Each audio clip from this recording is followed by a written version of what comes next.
This is Mike Roth. Welcome to the Open Forum in the Villages podcast. In this show, we're going to talk to leaders in the community, leaders of clubs, and interesting folks who live here in the villages to give perspective of what's happening here in the villages and information that I think all villagers should have. We hope to add a new episode most Fridays at 9 o'clock. We are making a change soon. All of our shows will be distributed by a single podcast syndicator, Buzzsprout, both the old shows and the new show. We are also changing our subscription plans. Now you will be a supporter by simply making a subscribing via Buzzsprout. You can make a contribution of any amount that you'd like. We'd suggest $3 a month. If that's too much for your budget, you can pay less, or if you're really enjoying what we're doing and want to see us continue, you can pay more. This is going to be a subscriber-supported podcast. We are making this conversion to make it easier for everybody. And all of the subscriber-only episodes that were available on Apple Podcasts will now be converted to the Buzzsprout channel, and everyone can go ahead and listen to those. This is Mike Roth. I wanted to thank Alvin Stencil for being our very first online supporter via the Buzzsprout system. In today's show, I'm going to be telling you about the October 28th, 2023 7-Car Club show at Brownwood Square. There must have been a couple of thousand people there from 4 to 8 p.m. It was absolutely jammed. My original plan was to interview about 10 car owners of interesting vehicles.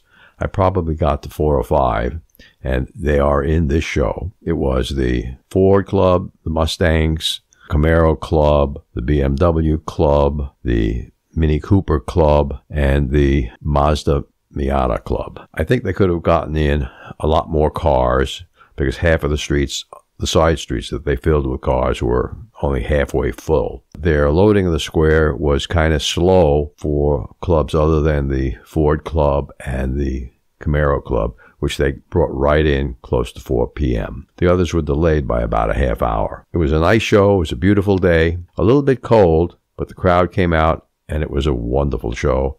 And now let's talk to a few people who brought their vehicles to the show. This is Mike Roth with Open Forum in the Villages. I'm talking with Greg Gaffney. Greg, I saw him driving into the square here with a fantastic 1951 Ford Woody. I didn't even know Ford made Woodies in 51. Yeah, I'm not exactly sure what year they started, but I believe 49 is when I think they started. And I talked to a gentleman here this evening that said he has a 59 Woody here. So, yeah, they're beautiful cars. Right.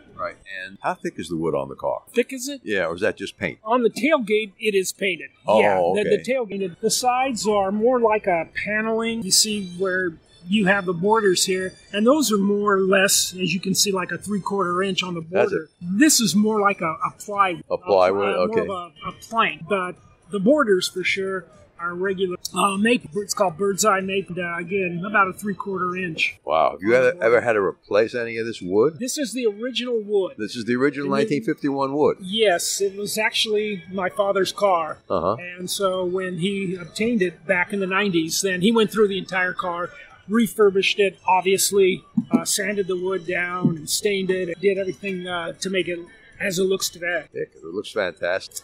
Thank you. Yeah, he did get a lot of compliments. Now I'm the beneficiary of that as I get the compliments from all of his work. So I understand this car is for sale. Why don't you tell our listeners what telephone number or how to contact you if they're interested in absolutely. In a great-looking 1951 Woody. Well, thank you. Yeah, again, my name is Greg, and my phone number would be 505-238-4367, and I'm more than happy to short off to anyone who's interested. How many miles on it? Well, there are 94,000 miles, 2 owners, and it's actually still in the family. My dad bought it from a nephew in the family. Right. So I've got all the paperwork going back to the day that the car was driven off the floor in California. Good. Okay, thanks a lot. You bet. Take it easy. Thank you. I'm in front of a 1952. 62. Yep. Nash. Metropolitan, right. I used to see them trying to sell that on Disney World. Okay. Right. And how long have you owned it? I've owned it 4 years. Why don't you tell our listeners what the best part of owning this car is? It's so unique Most people have never seen one, and it's something different here in the Villages. Okay. Yeah. You got an automatic transmission? No, it's a 3-speed on the column. Speed on the column. Absolutely. Good. And where did you have to pick it up from? I found it in north of Baltimore, Maryland, and had it shipped down. Okay. Yep. Very good. Anything else you want to tell our listeners about a Metropolitan? It's a fun little car to drive, and if you want something different, it's a great car to have around the When I looked into it, I couldn't help noticing the old-fashioned cellular phone. That doesn't still work, does it? No, it doesn't. That technology stopped working in 1982. So back in the 50s and 60s through the 70s, that phone was operating. Great. Yep. Thanks a lot, my friend. You're welcome. Okay, I'm here with Clemens Policio with a Shelby. 2014 GT500 with the very rare optional glass roof. Okay. And have you ever opened the glass roof? I have not. It's actually it's a fixed glass roof. It's a fixed glass roof. Yeah, so basically what Ford did, they removed the roof panel that's normally metal there. and they put a piece of glass on it. And it doesn't open. It does not open. Wow. Yeah. So tell me, you had the car about 2 years. Yes. You know, I'm sure on a private road like a racetrack, what's the fastest you got the thing up to? I've taken it at Daytona International 140 miles per hour. 140? 140. Did you like the way it handled? Yes. Very, very solid.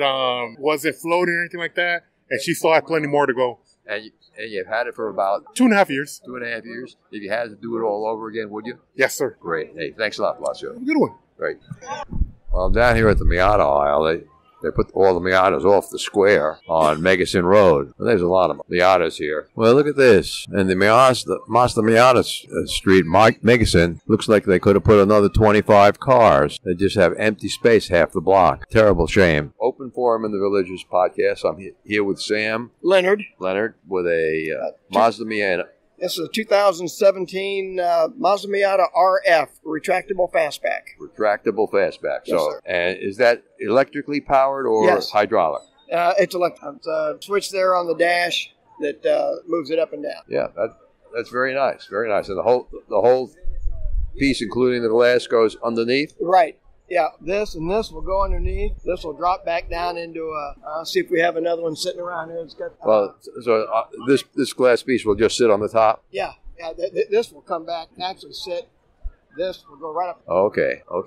How long have you owned it? I bought it new in 17. In 17. Yes. And you happy you did it? I love it. Good. Yeah, this is my, like I said, this is my third Miata. I had a 93, an 03, and then about a little over 5 years ago, we had a Miata car show up at Sumter Landing. Yeah. And I had my 03, and someone had one of these on the other side of the square. My wife walked over, and the guy had his top set just like that. And she come back over, and she said, "We've got to have one of these." Okay. So she did talk me into getting the automatic instead of the 6-speed manual.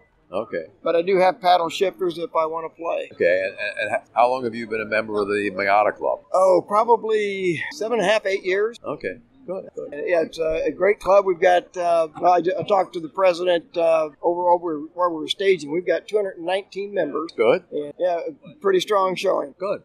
Thanks for being on the show with us. My pleasure. Thank you. We are making a change soon. All of our shows will be distributed by a single podcast syndicator, Buzzsprout, both the old shows and the new show. We are also changing our subscription plans. Now you will be a supporter by simply making a subscribing via Buzzsprout. You can make a contribution of any amount that you'd like. We'd suggest $3 a month. If that's too much for your budget, you can pay less, or if you're really enjoying what we're doing and want to see us continue, you can pay more. This is going to be a subscriber-supported podcast. We are making this conversion to make it easier for everybody. And all of the subscriber-only episodes that were available on Apple Podcasts will now be converted to the Buzzsprout channel, and everyone can go ahead and listen to those. Remember, our next episode will air live Friday at 9 a.m., or should I say pre-recorded, but that's when it'll be released on our regular subscriptions. Bonus subscribers can get early access to episodes. Should you want to become a sponsor of the show, contact me at mikeroth@rothvoice.com. If you know someone that you think should be on the show, send me an email at mike@rothvoice.com. I want to thank everyone for listening to the show. The content of the show is copyright by Roth Voice 2023, all rights reserved.